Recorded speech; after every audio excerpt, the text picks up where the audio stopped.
त्यामुळे आम्ही ते मुद्दामून आंतरराष्ट्रीय दर्जाचा असतो, कारण आंतरराष्ट्रीय सिनेमा फिल्म फेस्टिवल करायला आदान प्रदानाची खूप आवश्यकता आहे.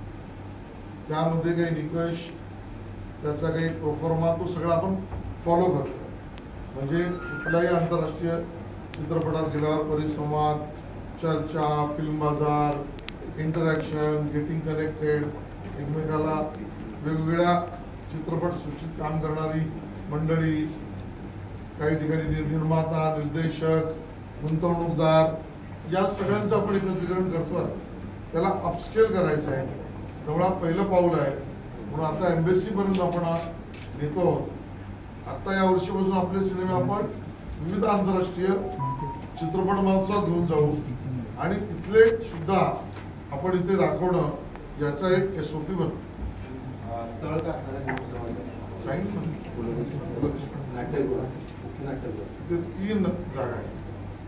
एक मोठं आपलं जे नाट्यगृह आहे आणि 2 त्या ठिकाणी मिनी थिएटर्स.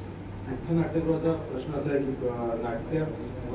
नाट्यगृहामध्ये सिनेमा प्रदर्शन करण्याबाबत नाराजी आहे. त्या 2 जे वेगवेगळे मतमतांतर आहे आपापसात, तर त्याबाबत विचार केला जाणार आहे. या ठिकाणी चित्रपट महोत्सव होणार आहे.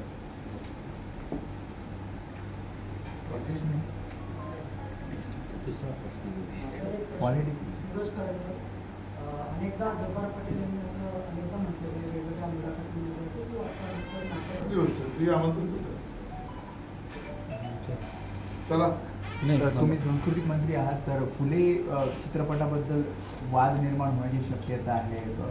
अनेक संघटना असं म्हणतात की फुले चित्रपटामुळे ब्राह्मण विरुद्ध इतर जात असा वाद निर्माण होऊ शकतो. तर आपल्या विभागाकडनं काही पावलं उचलली जातात का? मला वाटतं सिनेमा बनवणारे निर्माते, निर्देशक, पटकथाकार त्यांची सर्वस्वी जबाबदारी आहे आणि सेन्सॉर बोर्ड जे आहे ते आपलं काम करेल. आज आमच्याकडे सेन्सॉरिंग ऑथॉरिटी नाही. सिनेमाचं सेन्सॉरिंग जे करतात ते त्याच्याबद्दल लक्ष देतील अशी आपण अपेक्षा करू. सांस्कृतिक कार्य विभाग येत्या वर्षामध्ये अनेक उपक्रम करतोय अशी तुम्ही आधी घोषणा केली. साधारण कशा प्रकारचे उपक्रम करणार, काय तुमचं विजन आहे? 100 दिवस नोटीस पूर्ण होतात आणि याचं पुढचं विजन काय असेल? मला सांगायला आनंद वाटतो की सांस्कृतिक विभागातर्फे 100 दिवस पूर्ण होतील, पण या 100 दिवसामध्ये त्या ठिकाणी आपण जवळजवळ 170 कार्यक्रम, तिथे कार्यशाळा, प्रयोगशाळा, अगदी लोककला, लोकवाद्य, लोकसंस्कृती यांचे महोत्सव, सिनेसृष्टी, नाट्यसृष्टी, यात जे आता आपल्यात नाही राहिले पण ज्यांची जन्मशताब्दी आहे असे सोहळे, असे आपण जवळजवळ 170च्या वर कार्यक्रम करू शकलो. आणि आर्थिक वर्ष आता मार्चपासून सुरू झालं, तर एप्रिल ते पुढचा एप्रिल या 1 वर्षामध्ये जवळजवळ 1200 कार्यक्रम राज्यभर आपण करणार आहोत. अजून 2 गोष्टी मला आपल्याला सांगायच्या आहेत. ते म्हणजे एक निमंत्रण आपल्या माध्यमातून मी देतोय. आपण या पु ल देशपांडे अकादमीमध्ये आता आहोत. याची बांधणी, पुनर्बांधणी अतिशय उत्तम त्या ठिकाणी आपण केलेली आहे. इथे एक विशिष्ट दालन ठरवून आपण केलं, ज्यामध्ये ध्वनी चित्रमुद्रणासाठी 360 डिग्री क्रोमा स्टुडिओ अतिशय उत्तम दर्जेदार असा केलेला आहे. त्यालाच लागून ध्वनी मुद्रणासाठी एक सुसज्ज स्टुडिओ केलेला आहे. त्यालाच लागून एडिटिंग आणि बाकी सगळ्या गोष्टी करण्यासाठी, संकलनासाठी 5 अद्ययावत सूट्स म्हणजे कक्ष, चेंजिंग रूम, बाकीची व्यवस्था. त्यालाच लागून दृकश्राव्य माध्यमांशी संबंधित अभ्यासकांसाठी एक दालन केलंय आणि एक प्रिव्ह्यू कक्ष केलाय. अशी व्यवस्था मुंबईत एकाच ठिकाणी इतकी सुंदर मला वाटतं क्वचितच कुठे असेल.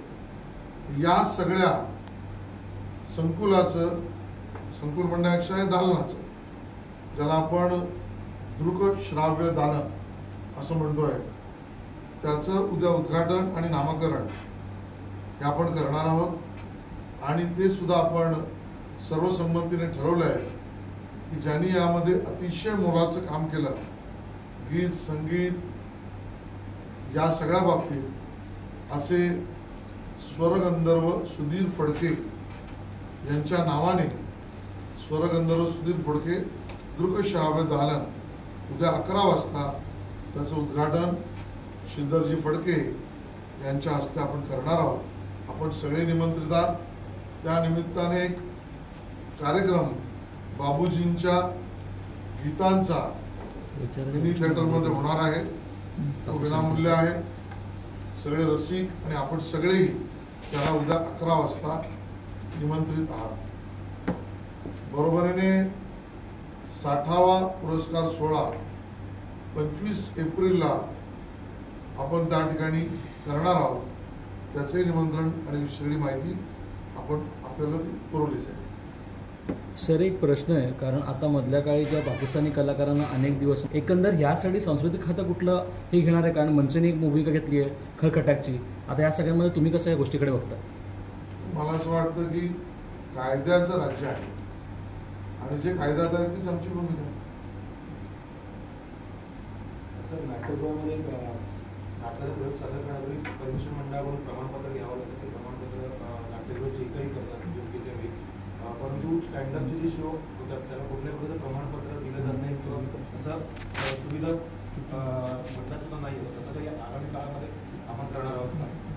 आपल्याला माहिती असेल की मागे जेव्हा विषय त्याचं नाव मला आठवत नाही, कांदे पोहे का काहीतरी त्या निमित्ताने झाला होता.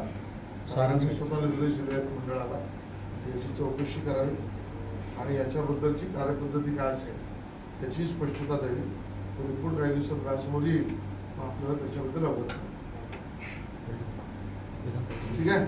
सर, या महोत्सवात फिल्मवाल्यांचा उल्लेख केलाय या महोत्सवामध्ये, तर मुळात मराठी चित्रपटांची सगळ्यात महत्त्वाची असा आमचा प्रयत्न राहणार आहे आणि त्याचे प्रयत्न नावं ठरली का आम्ही सांगू, पण हा विचार आम्ही केलेला आहे. त्यामुळे हिंदी सिनेसृष्टी असेल, अगदी निर्मात्यांना, निर्माते सुद्धा त्यांना हे वाटावं किंवा इथे इन्व्हेस्ट केलं पाहिजे अशा पद्धतीच्याही परिसंवादातल्या चर्चांमधला एक होता आम्ही बोलतो. सिनेमाचा ओपनिंग सिनेमा आणि क्लोजिंग सिनेमा कोणता असणार सांगू? अजून एक प्रेस घेऊन